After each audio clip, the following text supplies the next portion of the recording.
Halo Tribuners, kembali bersama saya Gilbert Sam Sandro nih di dalam program Selebrasi Lokal 2022.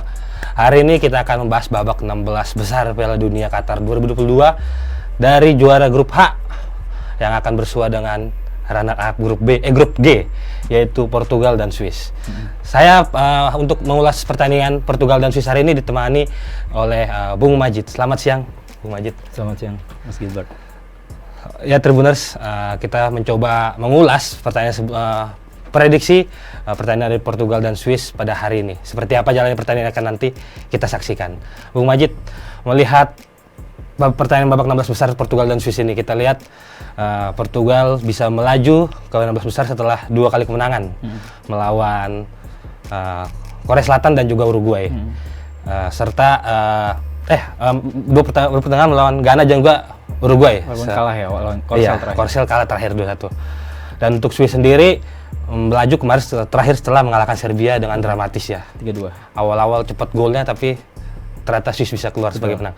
Bung Majid sendiri gimana untuk awal melihat pertandingan Portugal dan Swiss ini?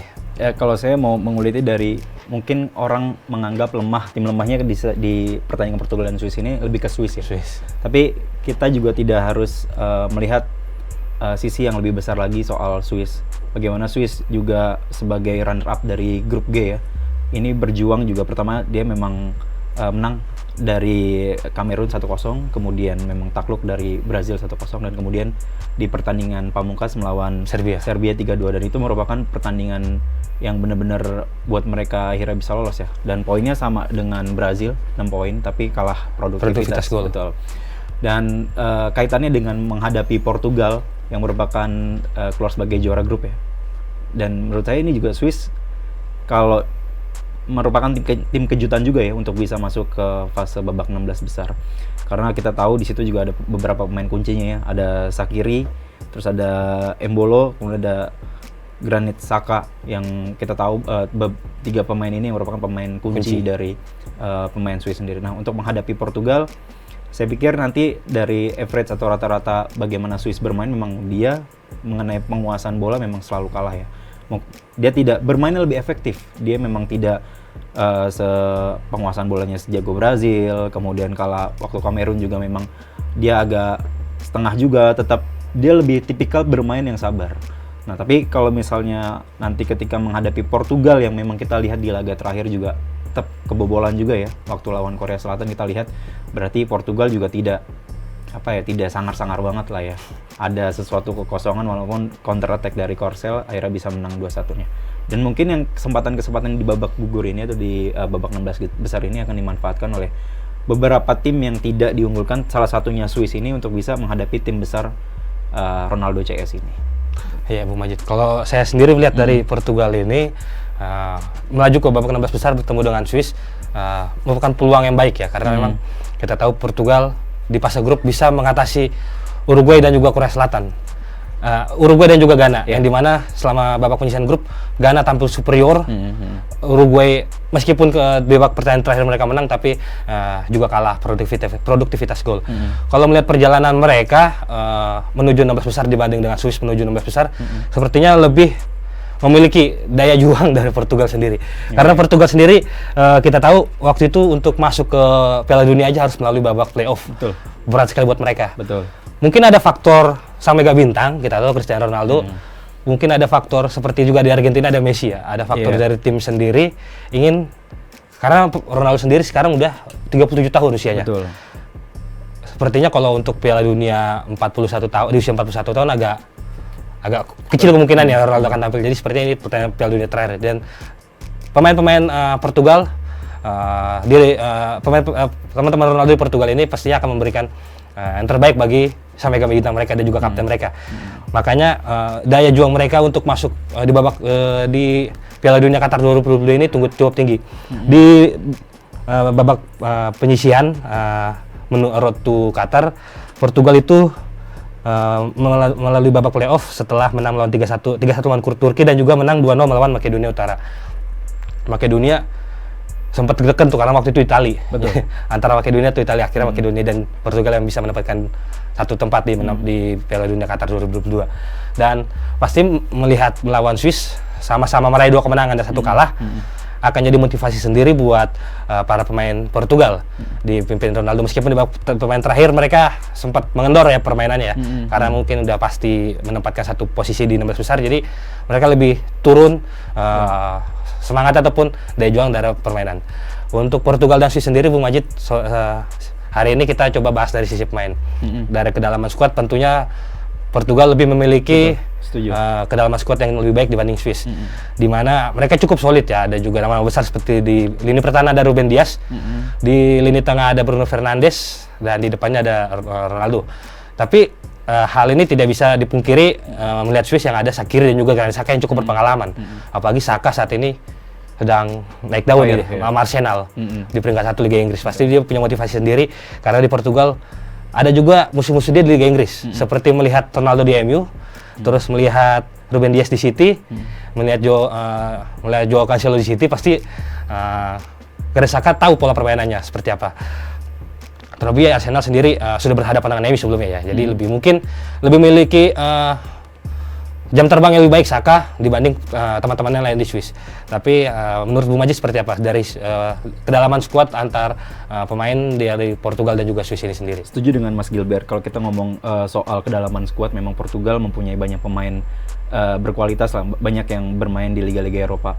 Sementara di Swiss sendiri hanya beberapa, Shaqiri, Granit Xhaka, dan beberapa pemain lain. Iya, beberapa pemain lain. Cuman yang di sini yang saya melihat Swiss ini masih ada peluang melawan Portugal, karena si sang pelatih, si Murat Yakin ini, dia menggunakan skema 4-2-3-1 dengan satu pemain tunggal di depan, si Embolo ini, yang kita tahu mereka secara postur, secara power memang sangat bagus ya di depan. Dan ini kalau misal saja, walaupun ketika lawan Korsel kita tahu Portugal banyak merotasi, ada beberapa merotasi pemainnya dan skema permainan tidak terlalu keluar. Tapi kita juga tidak lupa kan Portugal juga sebelumnya kebobolan juga ya.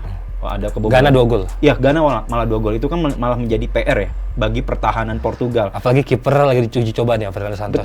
Betul. Dan ini kalau kita tahu, sementara Swiss sendiri mereka tuh bermain tuh lebih apa ya, kalau kita bisa bilang lebih sangat-sangat bersabar ya. Mereka ingin pemain lawan itu yang menguasai bola. Nah, Shaqiri, kita tahu Shaqiri walaupun dengan dia bermain tuh agak di belakang dari striker, dia mempunyai atau otak serangnya dari otak pengumpannya. Kalau misal di Argentina kita bisa lihat lah seperti Messi. Nah, ini si Shaqiri ini dia bisa mengumpan ke sana, bakal tendangan kerasnya Shaqiri ini yang bisa saja yang ancaman bagi kalau misalnya jangan sampai ya Pepe bisa dimainkan lah ya, kemarin juga sempat main ya. Jangan sampai Pepe dimainkan, karena dengan pengalaman Shaqiri ini dan Bolo yang sangat tangguh di lini depan, ya itu akan sangat menjadi merepotkan. Kemudian juga kemarin kalau tidak salah waktu lawan Korsel juga Bruno Fernandes tidak dimainkan ya, tidak diturunkan. Lebih diistirahatkan. Betul. Nah, itu benar-benar ada rotasi ya. Walaupun kita tahu Bruno Fernandes ya, dia mempunyai kualitas yang lebih dari pemain lainnya. Dengan kecerdikannya dia bermainnya agak tenang. Kalau kita lihat Cristiano Ronaldo, Mas Gilbert juga sebelumnya bilang usia 37 tahun. Dan dari 3 pertandingan ini memang selalu dimainkan ya, hanya cetak 1 gol ya melalui penalti di pertandingan pertama kalau tidak salah. Dan tidak banyak tidak banyak terlalu mendukung untuk tim, karena memang dia target man kan posisinya. Beda waktu di MU waktu masih muda, dia main sayap, main winger, waktu di Madrid juga. Tapi ketika sekarang sudah berusia, dia lebih ke target man depan. Nah, mungkin nanti ketika lawan Swiss, mungkin prediksi dari Mas Gilbert sendiri akan full tim atau seperti apa nih dari Portugal? Pastinya Portugal dengan sudah mengistirahatkan rotasi pemain di pertandingan terakhir mereka waktu lawan Korea Selatan, akan kembali on fire lagi seperti nama-nama besar Bruno Fernandes, lalu juga ada Joao Cancelo, ada Joao Felix, ada juga mendampingi Pereira, mendampingi Fernandes di lini tengah. Ada juga Bernardo Silva sebagai penyuplai bola untuk Ronaldo. Tapi dari Portugal ini yang saya lihat masih belum berubah. Sepertinya lebih mudah dibaca oleh para pemain Swiss, karena pastinya lebih ke target man dari Portugal. Kita tahu kemarin lawan Korea sendiri beda banget ya. Portugal, menurut saya pertandingan Portugal yang terbaik waktu lawan Ghana. Meskipun mereka pertahanannya seperti itu, tapi penyerangan Portugal waktu lawan Ghana sangat keluar. Mereka terus mencoba sampai akhirnya 3-1. Gol ketiga Portugal itu sangat cantik dari skema permainannya. Sementara Swiss sendiri di pertandingan terakhir itu seru banget. Pertandingan paling best match dari Swiss itu adalah di lawan Serbia. Ada juga striker mereka Embolo. Iya. Itu orang Kamerun, Betul. orang Kamerun yang bermain di Prancis tapi memiliki warga negaraan Swiss. Yang menurut saya yang jadi lebih poin menarik itu dari Embolo ini kan agak sedikit turun, dia masih 23 atau 24 tahun. Usianya masih muda ya. Ini Piala Dunia kedua dia. 2018 dia sudah turun. Itu sangat-sangat luar biasa ya untuk anak muda sudah bermain di Piala Dunia dan jam terbang yang matang menurut saya dua periode Piala Dunia sudah turun. Yang justru lebih menarik nanti kita lihat di lini depan, apakah Embolo mampu muncul lebih baik daripada Ronaldo di Portugal? Betul.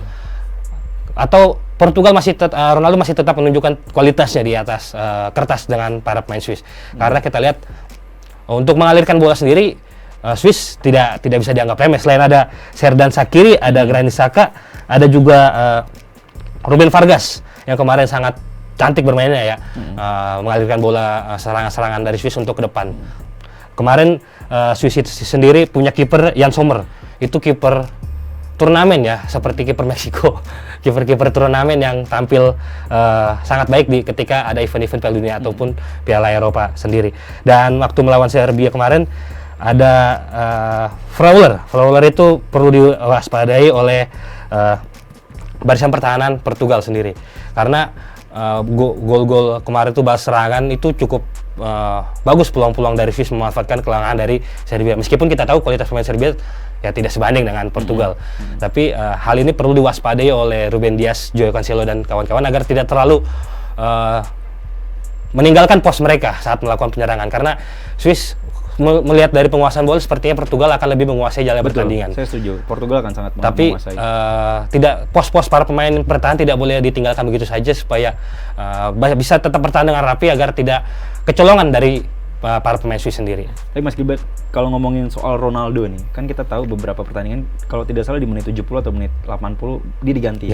Ketika lawan Swiss nanti gimana? Dengan ini kan sudah fase gugur ya. Hidup mati. Apakah sang pelatih nanti akan tetap menerapkan Ronaldo menjadi starting, atau kan banyak pilihan pemain-pemain yang lebih on fire ya. Kita kan kalau sekarang melihatnya lebih bukan entertain lagi ya. Kita akan lihat yang benar-benar lebih realistis. Siapa pemain yang lebih siap? Mungkin kalau prediksinya Mas Gilbert, Ronaldo akan main tetap di starting 11, nanti di babak kedua tetap diganti atau akan full?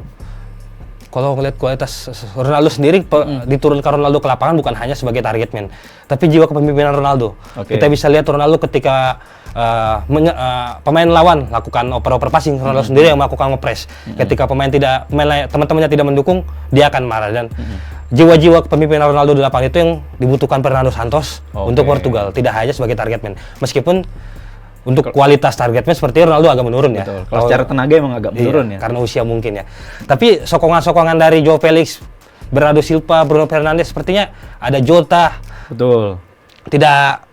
Pastinya tidak akan bermain-main ya. Pasti akan memberi, apalagi mereka suplai bolanya sangat-sangat cantik ya. Kita tahu Joao Cancelo di City luar biasa mendukung Haaland. Terus ada juga Joao Felix di ATM, Atletico Madrid. Bruno Fernandes juga sudah menyetel dengan Ronaldo di MU. Sepertinya Portugal akan lebih dulu mencuri poin di babak pertandingan melawan Swiss, karena kita tahu ketika mereka di akhir itu mereka akan dari 2 pertandingan terakhir ya. Meskipun mereka menang lawan Uruguay, tapi waktu melawan Ghana dan juga melawan Korsel, menit-menit terakhir itu sangat-sangat krusial. Apalagi kiper Portugal sendiri lagi coba dirotasi sama Fernando Santos ya untuk memberi jam terbang. Hal ini pastinya tidak ingin membuat Portugal kecolongan lagi seperti melawan Korsel kemarin di menit-menit akhir ya. Dari Bung Aji sendiri seperti apa? Ya, ini kalau menurut saya balik lagi ke Swiss ya. Swiss memang tampil, kalau melihat kualitas secara permainan tadi kembali lagi memang sangat jauh ya kalau di apple to apple dengan permainan Portugal. Tapi kembali lagi di Piala Dunia kali ini kan kita rata-rata banyak kejutan, dan ini apalagi sudah babak 16 besar yang dimana benar-benar konsentrasi pelatih untuk menerapkan strategi. Kalau tidak salah Portugal lebih ke 4-3-3 ya. Betul, 4-3-3. Ya. Sementara di Swiss sendiri menggunakan 4-3-2-1 ya. Nah, ini untuk Swiss sendiri kita sudah terlihat ya bagaimana dia untuk skemanya 4-3 itu, bagaimana ketika dia diserang itu dia lebih cepat bertahan. Sementara dia mengandalkan Embolo itu untuk counter attack-nya. Dan kita lihat Portugal juga mempunyai kelemahan ketika counter attack-nya dari Son, ya? Son. Dari Son kemarin. 3 pemain lawan Betul, ngurung 3 pemain lawan masih bisa satu dan kecolongan. 1 kecolongan. Dan ini mungkin yang akan walaupun Dimanfaatkan Swiss. akan dimanfaatkan Swiss dengan kecepatan dari Embolo itu. Dan kita juga tahu ada Shaqiri juga tidak bisa dipandang sebelah mata walaupun dia sudah berusia ya, walaupun bisa bilang sudah berumur juga, tapi dia juga dibutuhkan seperti layaknya Ronaldo di Portugal. Umpan-umpannya dia, syutingnya sih, saya yang sangat bahaya dari beberapa, dia sudah hampir 3 kali cobaan syutingnya itu on target dan selalu dihempaskan oleh kiper, dan itu Staminanya. betul, dan Stamina itu Shaqiri. mungkin akan yang menjadi PR juga nih untuk pemain belakang supaya bisa merapatkan. betul, jangan sampai Shaqiri ini mendapat peluang untuk bisa syuting gitu. Kalau dari Bung Majid sendiri seperti apa melihat dalam pertandingan? Apakah ini kan sudah babak waktu babak grup kemarin kan ada 4 tim, satu tim bisa memberikan 2 sampai 3 pertandingan. Tapi di babak 16 besar ini pure satu pertandingan akan habis. Apabila seri akan lanjutkan sampai extra time dan babak adu penalti. Melihat dari potensi Swiss memenangkan pertandingan ini, sepertinya dari Bung Majid akan pure 90 menit atau bahkan pemain Swiss lebih menguras tenaga dari pemain Portugal dulu untuk memancing pertandingan sampai ke 120 menit. Kalau melihat dari beberapa pertandingan dari Swiss, 3 pertandingan di fase grup, kemudian Portugal juga di fase grupnya seperti apa, prediksi saya pertandingan Portugal sama Swiss ini di babak pertama mereka akan tetap 0-0. Mereka sama-sama Lebih akan hati-hati ya? lebih hati-hati, akan saling menjaga. Terus kemudian baru kelengahan itu akan terlihat di 70. Tergantung tim mana yang akan lengah. Ketika udah gol itu terjadi, mereka lebih otomatis akan bertahan.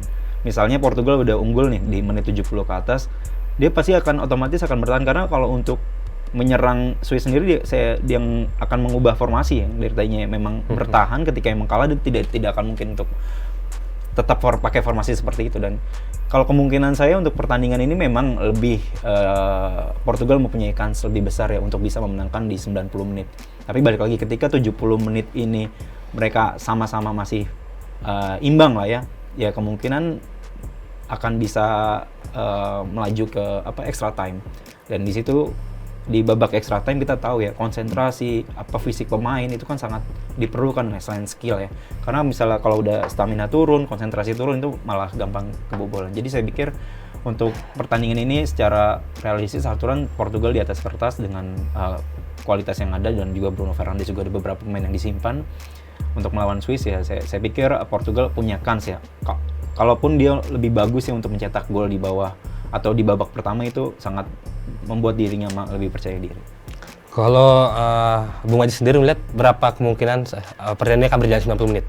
Persentase 60-40 lah. 60-40%. Kalau dari saya sendiri melihat pastinya Portugal tidak ingin membawa pertandingan ini sampai extra time, karena dari 3 pertandingan sebelumnya Portugal itu selalu habis stamina atau kendor serangannya, kehilangan konsentrasi para pemain dalam pertandingan di babak kedua dan babak akhir menjelang. Apalagi kita tahu injury time Piala Dunia tahun ini sangat-sangat lama. Yang biasa sama 1, 2, 3 standarnya plus 5, di situ tambah lagi. Bisa sampai 10 menit, 12 menit. Betul.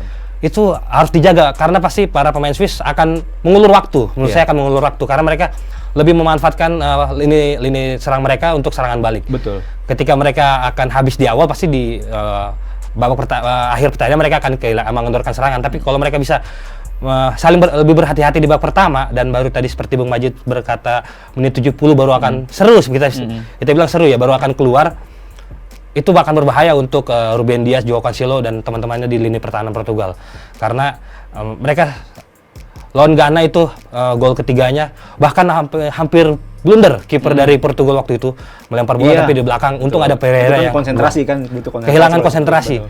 Waktu melawan Korea sendiri 3 pemain, Son itu dijaga 3 tapi masih bisa lolos itu bola. Dan ini harus dijaga Portugal agar mereka tidak 90 menit tambah injury time aja mereka sudah kehilangan fokus yang sangat besar ya. Apalagi sampai 120 menit. Menurut saya Portugal akan memaksa pertandingan berakhir 90 menit dengan mencuri bola, mencuri gol di awal pertandingan ataupun awal babak kedua. Menurut Bung Majid sendiri seperti apa permainan pemain kunci atau dan juga prediksi skor? Kalau prediksi skor tadi saya bilang kalau untuk Swiss kalau dia lebih bisa mencetak gol ya, walaupun sangat sulit ya kalau untuk babak pertama Portugal untuk bisa ditembus karena dengan beberapa pemain-pemain yang kokoh juga. Nah, ya kalau skor sendiri kalau Portugal, lebih ke Portugal sih, menang sih tipis lah ya, 1 atau margin 1 atau 2-1, tetap ada perlawanan, tidak akan space terlalu jauh. Dan kalau kemungkinan untuk di extra time misalnya 0-0, 1-1 melaju ke extra time, di situ juga akan terjadi gol di situ. Kalau untuk ke adu penalti ya saya pikir tidak terlalu ini, karena kita tahu pelatih dari Portugal sendiri masih banyak pemain-pemain berkualitas yang siap diturunkan di pelapis. Ya, di akhir-akhir pertandingan. Kalau untuk skor ya Menurut margin saya 1 lah. untuk skor 2-1 dari Bung Majid. Kalau saya seperti 2-0 akan terulang. Agak margin 2. Margin 2 untuk Portugal. Melihat permainan lawan Uruguay itu cukup cantik ya dari Portugal sendiri. Yang dibilang sama netizen mungkin Ronaldo yang golin karena rambut, tapi masih kayak Bruno Fernandes. Kalau melihat Uruguay dengan Swiss sepertinya itu kan seperti sama kuat ya di Eropa dan juga di Amerika Latin. Mungkin margin 2 masih akan bisa didapat Ronaldo meskipun harus bekerja keras ya. Kalau mereka tidak mengeluarkan penampilan terbaik ya, jangan berharap lebih jangan kecewa ketika Swiss bisa lolos ke babak 8 besar nanti. Betul. Mungkin margin 2 akan jadi akhir pertandingan bagi Portugal dan juga Swiss. Itu dia Tribuners, ulasan pertandingan Portugal dan Swiss bersama rekan saya Bung Majid.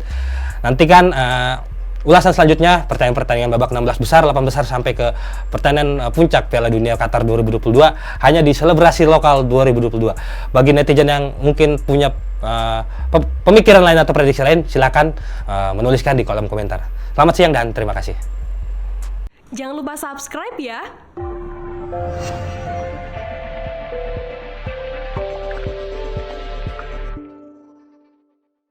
Jangan lupa subscribe ya.